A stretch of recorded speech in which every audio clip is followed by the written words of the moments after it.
Hey guys, it's Katie. Welcome back to my channel. Today I'm going to be talking about all the books that I read in 2018. So if you missed it, I already put up a part 1 of this video about halfway through the year. I think I put it up in June, all of the books that I read so far in the year. So these are just the rest. I think I have 26 more to show you. I actually think I had 26 in that video too. That's really satisfying.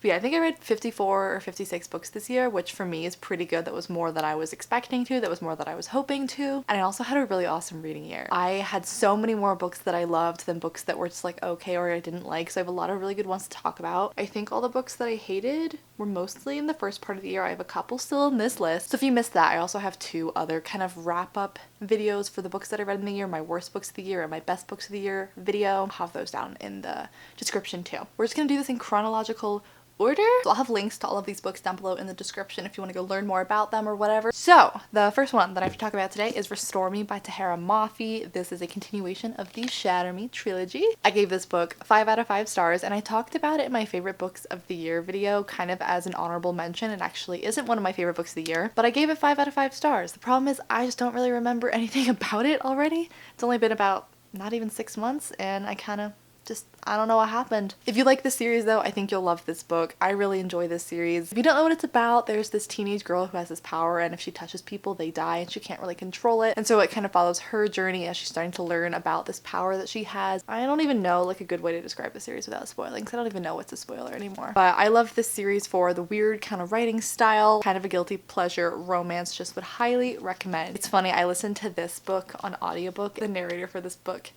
killed me. This book is told in multiple point of views, so the girl who's reading for Juliet's POV has like a baby voice, so she like talks like this as Juliet talks about wanting to kill people. It's so disturbing. Okay, we're gonna move on. I don't think I'm gonna talk a whole lot about each book individually since there are 26 of them. I don't want this video to be 40 minutes long. So next we have Undead Girl Gang by Lily Anderson. This was one of my least favorite books of the year. I think I gave it a 3 stars. Yeah.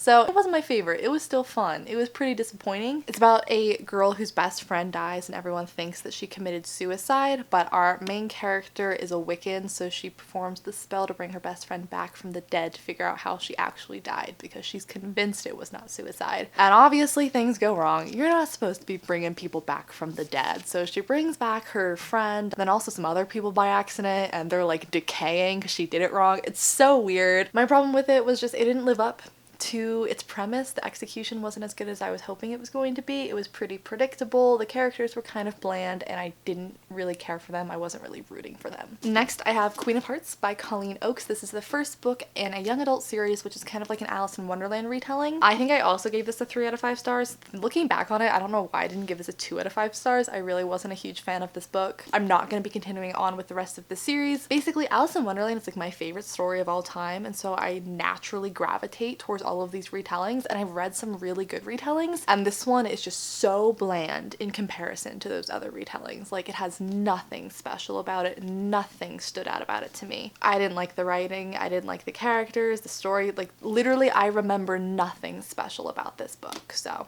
this was just a big disappointment to me. And if you want an Alice in Wonderland retelling, there are so many other good ones, like don't waste your time on this one. Next I have Ghostly Echoes by William Ritter. This is the 3rd book in the Jacoby series and I gave this a 5 out of 5 stars. I loved this book. I love this series just as a whole. If you like Doctor Who or Sherlock Holmes kind of thing, I feel like this series is a mix of those two. It's about this woman who is the assistant to Jacoby, who's kind of this supernatural investigator. And so they're like trying to solve mysteries and crimes. It's also kind of like a Scooby-Doo kind of thing. And they're all like supernatural crimes. And Jacoby, the detective, has this sight where he can like see supernatural things that other people can't see. So everyone just thinks he's crazy. They don't think he can actually see anything, but he's actually brilliant. So it's just like a very funny kind of quirky series. I really love it. I think I've given a 5 out of 5 stars to like every book in the series. Next I have Save the Date by Morgan Matson. This was also in my worst books of the year video. Yeah.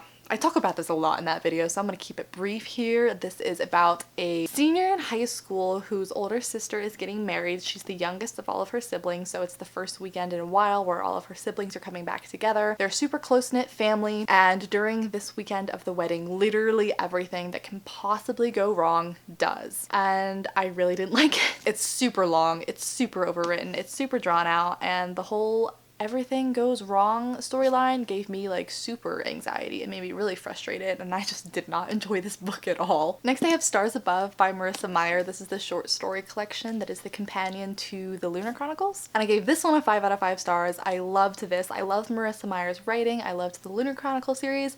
And so this was just a really fun companion to kind of get back and see those characters again because that series ended, which is so sad. So if you're just looking for some more content with those characters that you love, this was a really, really fun book. Next I have This Savage Song by Victoria Schwab. This was another one of my favorite books of the year. I gave it a 5 out of 5 stars. This is the first book in a duology. I just thought this was so cool and so unique, and I always love Victoria Schwab's writing. Her books are just always on my favorites lists. This book is set in a world where violent acts create like physical monsters, and how bad of a monster it is kind of depends on the severity of the act. I think there are 3 different kinds of monsters, and our story is told in 2 different point of views. One is from the daughter of this guy who's in charge. I don't really remember what he does. The world is split in like 2 sectors and he's like in charge in one of the sectors. And then our other main character is a monster who's like passing for a human in the other sector, and their like paths cross, and it's just a really, really interesting book. Makes you think about like humanity and the state of our own world and violence and stuff like that. I just really, really liked it. I haven't picked up the sequel in this duology yet,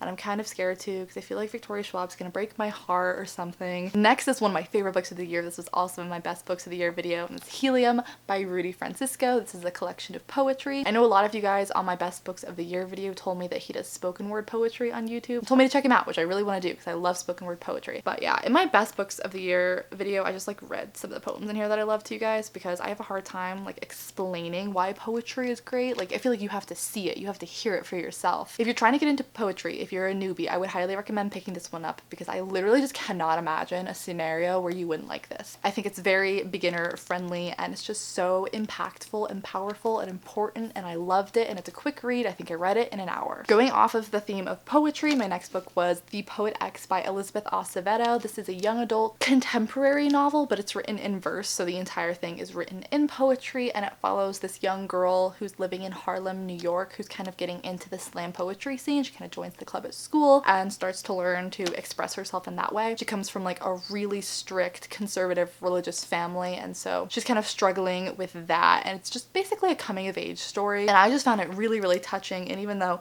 she and I come from very different circumstances, it was so relatable, and I just love poetry in general. I would really recommend the audiobook for this one because it is like a slam poetry kind of theme. Hearing someone read it to you was just so powerful, and I just think it made the story that much better. The next book I read was an audiobook, and I don't have a physical copy for this one, and that was Love and Gelato by Jenna, I don't know why I just said Jenna like that, Jenna Evans Welch. I read this over the summer, as you can probably tell from the cover. It just like kind of looks like a summery book, and this one was okay. I gave it a 3 out of 5 stars. If you like the cutesy summer contemporary romance, you'll probably like this. I just found it kind of underwhelming, nothing super special. It's about this girl whose mom passes away, and so she goes to live with one of her mom's friends in Italy for the summer, and she's got like a romance going on there. She's kind of learning things about her mom that she didn't know before because her mom studied abroad in Italy, so she's kind of going to places that her mom went to and just uncovering all of these things about her mom that she never knew. So it's kind of sad, honestly. Yeah, it's not my favorite, pretty forgettable, honestly, but it was cute. The next book that I read was probably one of my least favorite books of the year. Tower of Dawn by Sarah J. Maas. This is the 6th book in a Throne of Glass series. I have a full reading vlog for this, and I talked about it in my worst books of the year video, so I won't get super in depth here, but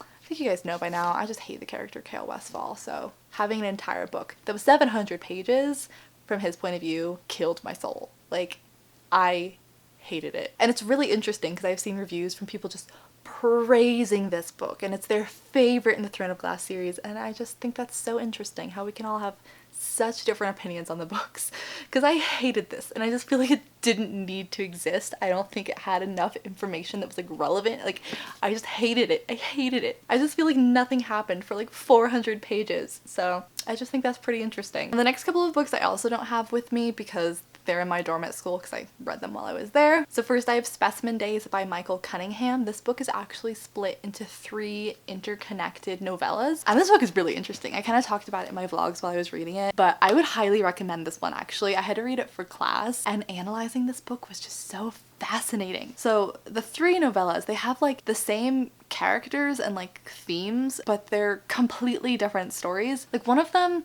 is set in the future and there's like lizard people, and like it's so bizarre. One of them is set in like present day New York, and there's these like child terrorists, and then one of them is set in the past with this like factory worker, and he thinks there's like a possessed machine. It's so weird, but it's just so interesting to find all of the connecting threads between the 3 different stories. I just think it's a very thought-provoking book. I hated it for the first novella. I didn't understand it at all, but then once you get to the second novella and you start making the connections, you're like, oh, this is actually like really clever. So if you start it and you hate it at first, I'm with you, but hang in there, it gets better. The next book I have was on my favorite reads of the year, and that was The Spirit Catches You and You Fall Down by Anne Feidman. I loved this book. I think this is probably the most impactful book that I've read this year. It's the one that I feel like changed me. I learned a lot from it, and it's something I'm always going to recommend to people, and something I'll probably keep with me for the rest of my life. Like, it was so impactful. I know if you want to become a doctor or anything, this book is like required reading for most medical schools. I talk about it a lot in my favorites video, so I'll keep it brief here, but it's an ethnography. So it's this account of an anthropologist looking at this particular family who's Hmong, and they're living in California, and they're taking their daughter to the hospital there because she's got a really bad case of epilepsy. So they're like really worried about her. They don't speak any English, they're completely illiterate, and their cultural beliefs really don't align with Western medicine. They don't even really understand Western medicine aside from like antibiotics. It's just the story about the language barrier and the cultural barrier and this really bad clash of cultures and the really negative things that can come out of that. And it was really sad because this is something that happens to a lot of people. Like, this is totally real life. But it's just so interesting, and it's very thought-provoking if it's something that you'd never really thought about, was like the morality of this situation and what would you do in this kind of situation. So I would just really recommend this book. Next, I read The Tempest by William Shakespeare. I gave this a 3 out of 5 stars. I'm kind of iffy on Shakespeare. Sometimes I really like his stuff, sometimes I'm just kind of underwhelmed by it, and this one I was pretty underwhelmed by. I didn't really have anything of note to say about it. Yeah, it's probably one of my least favorite ones. I didn't hate it, I just definitely didn't like it. The next, I read Utopia by Thomas More. This semester I was in a utopian fiction class, so literally all we did was read utopian novels that like spanned over time. Like, Utopia by Thomas More is the first utopian book. It's the book that coined the term utopia, and so we kind of watched the evolution of the utopian novel over time, which was really interesting if you read all of them to compare them and stuff, but if you read them individually, they're not as impactful, I think. So yeah, Utopia basically is like all of what you know a utopia to be now, but it's where all of that came from. So it's the original work, which was kind of cool to read that. After that, I read Catwoman by Sarah J Maas. I wasn't intending to read this one. You guys might be surprised that I would read it too, because I don't like superheroes or comic books or anything like that. But this one got sent to me in a subscription box. So it's like, I already have it, like I should just read it. And I gave it like a 3.5 out of 5 stars, maybe like a 3.75. I actually enjoyed it more than I was expecting to. You know, I usually like Sarah J Maas's books. The writing style was easy for me to get into. Honestly, her main character really reminded me of Sarah J Maas's other main characters. But yeah, I enjoyed myself for the most part. Superheroes just aren't really my thing, so it wasn't the best thing ever, but if you really like superheroes, you'd probably like this. If you really like superheroes and you also like Sarah J Maas's other books, you'll probably like this. Next, I read Looking Backward by Edward Bellamy. This was the second utopian book that we read. I gave this a 3 out of 5 stars. This one is set in like a futuristic Boston, and it's the first taste of like consumerism and like industrialization and stuff like that. So yeah, this one was okay. Definitely not one of my favorites. The later utopian works that we read I liked a lot more. This one was just okay. But it was interesting to look back on how like the ones that I like from later on in time were inspired by these early works. And then I read the Anthology of Contemporary American Short Fiction, which was basically just this big old book of all these short stories, which was actually really interesting to read because I don't usually read short stories. So this was nice to kind of expose me to that and to read some things that were a little bit out of my comfort zone. After that, I read The Diviners by Libba Bray. I gave this one a 4 out of 5 stars. I really enjoyed this one actually, which I was surprised by because I've tried to read some of Libba Bray's other books before and I didn't really like them, and even this one I'm not like a huge fan of her writing style. I kind of switched back and forth between the book and the audiobook to help me get through it. But yeah, this one I read around Halloween, and I think this was like a perfect kind of spooky book. It's about this girl who gets in trouble with her family, so they kind of exile her to New York to go live with her uncle, and her uncle owns this museum there. And while she's in New York, there's basically this serial killer who's kind of making his way through. So our main character has this kind of ability when she touches an object that belongs to someone, she can like see their secrets basically. So she kind of starts working to figure out who this serial killer going through New York is. So it's a really fun book. I really want to read the sequels. I've heard it only gets better as the series goes on, but I really enjoyed this. If you like serial killers, and it's also set in the 20s if I didn't say that, so there's like speakeasies and flappers and stuff. It was just a really fun atmospheric kind of book. After that, I read Herland by Charlotte Perkins Gilman. This was another one of those utopian books, and I gave this one a 3 out of 5 stars. Again, this one was just okay. We're not to the utopian books that I loved just yet, but this one was literally, as you can probably guess from the title, a society of only women. It's basically like on top of a hill and really hard to get to, and it's completely secluded and no one else can get to it, but there's no men. The women can like reproduce on their own now. It's definitely like a feminist utopian book, and we follow these 3 men who are exploring and they find this utopia, so you're kind of reading from their patriarchal lens on like what they think of this all-women society. So it was interesting. Wasn't my favorite. After that, I read City of Ghosts by Victoria Schwab, another Victoria Schwab book, and I really enjoyed this one. I also gave this one a 4 out of 5 stars. This one was really young, I felt. I don't know if it's technically classified as a middle grade book, but it definitely read that way. I really enjoyed it. I thought it was really cute. It's not as good as I think Victoria Schwab's other books are, but again, this is something that I read around Halloween, so it was cute. It's about this girl who can see ghosts. Her best friend's actually a ghost, and her parents are like supernatural investigators, but they can't see ghosts. And her parents land this TV deal, so they move to Scotland to go explore like haunted castles and stuff. I think they're making this into a movie or a TV show or something, so that'll be interesting to see if they screw that up. After that, I read Brave New World by Aldous Huxley. I gave this one a 5 out of 5 stars. This is the first of the utopians that I loved. I know a lot of people had to read this in high school and I never had to, so I'm really glad I had a class that finally assigned this because I liked this so much more than I thought I was going to. This is another futuristic dystopian where basically everyone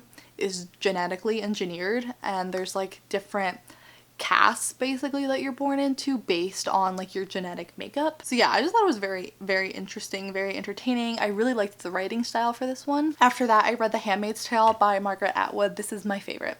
This is my favorite book that I read in that class. I give it a 5 out of 5 stars. Again, so many people had to read this in high school and I never had to, and I'm kind of angry that I never had to because it was so good. It was brilliant. It's so relevant. Unfortunately, I highlighted the heck out of that book. I annotated the heck out of that book, and I don't usually annotate or highlight. I was so moved by this book in a good way and a bad way because obviously it's like very upsetting, but I just thought it was very well done. I'm very impressed with this author. I'm gonna pick up more of her work for sure now, but especially with the way that life's looking right now. It's so relevant, and I just think these are ideas that are important to remember and consider. I just think it's a very important book, and I would highly recommend reading it. Don't just watch the Hulu series, go read the book. After that, I read The Left Hand of Darkness by Ursula K. Le Guin. I read this for a different class. So what I said on Goodreads is, okay, so these kind of books in particular I have a difficult time with objectively. Yeah, it's a great book, especially for its time. I know this opened so many doors for the genre and was new and fresh when it first came out. The trouble is I've read so many things like it already that were published after it and have built upon the ideas seen in here, so it didn't feel new and fresh to me, you know, even if it's the book that did it first. So I have appreciation for the book, but I've enjoyed other books so much more. That's actually, yeah, that's perfect. That summed it up. It's this fantasy book where basically this guy travels to a planet as, I'm really trying hard to remember what the word for it is, like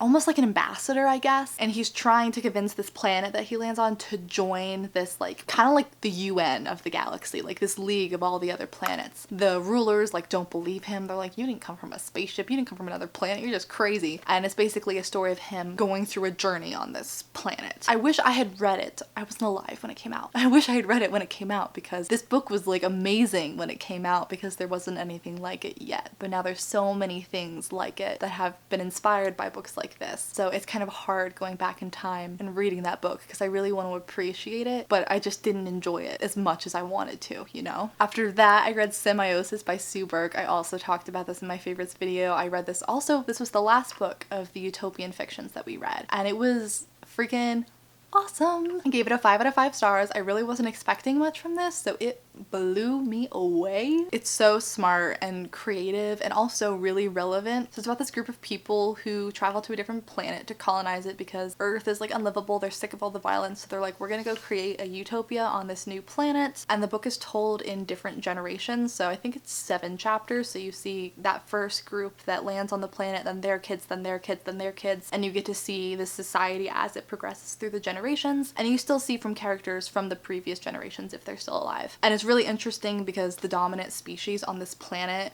are plants. Plants, they're like really smart and can communicate with the people, and they're like in charge of the animals, and they like grow different fruits that have different chemicals to get the animals to do what they want them to do. They can like turn fruits that were once edible like to poison if they just decide to kill you off. It's so freaking cool. I loved this book. It was like a really entertaining science fiction novel, but also if you like take a step back and you look at it, it was also a really smart social critique on how we treat plants and like speciesism and like how we treat our planet. It's just a very interesting book. I really liked it, and apparently there's gonna be a sequel, so I'm very excited for that. Okay, we're to the last book of the year. Finally, I feel this video, I already have 30 minutes of footage. Oh my god. I skipped one. There's one sitting over here. I don't know where it was supposed to be. How did I miss this? Okay, this book was supposed to be way back in July. I read this. I have Scrappy Little Nobody by Anna Kendrick. I gave this, I think, a 4.5 out of 5 stars. I really enjoyed this. This is just a memoir on her life and how she got into acting. I also think she talks about like eating disorders and family life and stuff like that. I just really like Anna Kendrick and her sense of humor, so if you're interested in her at all, I thought this was really fun. I actually listened to the audiobook because she narrates it herself, so I would really recommend that. It just made it really fun. Okay, now we're to the last book that I read this year, and I just put up a huge reading vlog for it. It's Kingdom of Ash by Sarah J Maas. This is the final book in the Throne of Glass series. I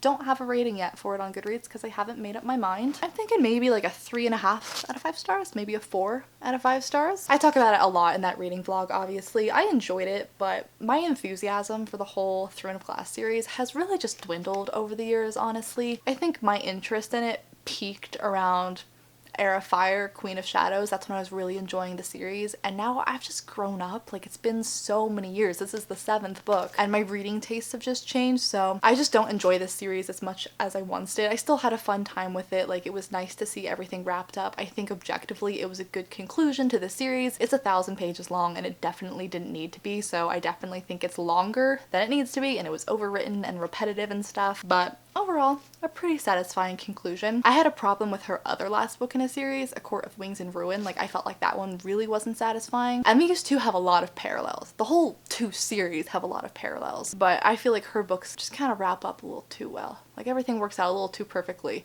The characters all have things end up a little too easy for them, you know, and that kind of bothers me. Like, it's nice when you have like the full circle and you have the happy endings and stuff, but when everything's tied up in a nice neat little bow, that just doesn't, that's not realistic to me. That's not real life, so I don't like that too much, but it was okay. I wasn't like super excited going into it. I didn't really have high expectations going into it, so I wasn't let down, but I was kind of underwhelmed.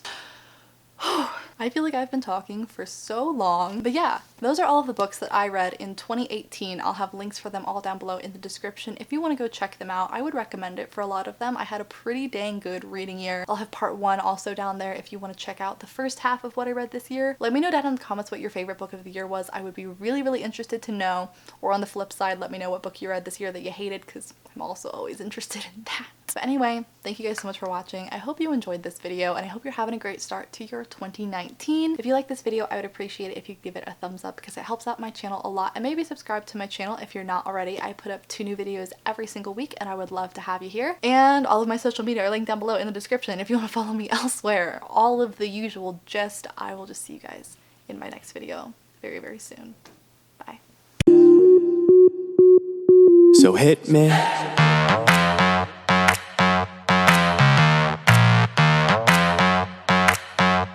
So hit me.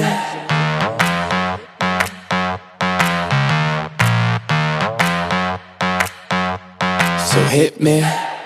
First a confession. With you, I feel a connection. With you, it's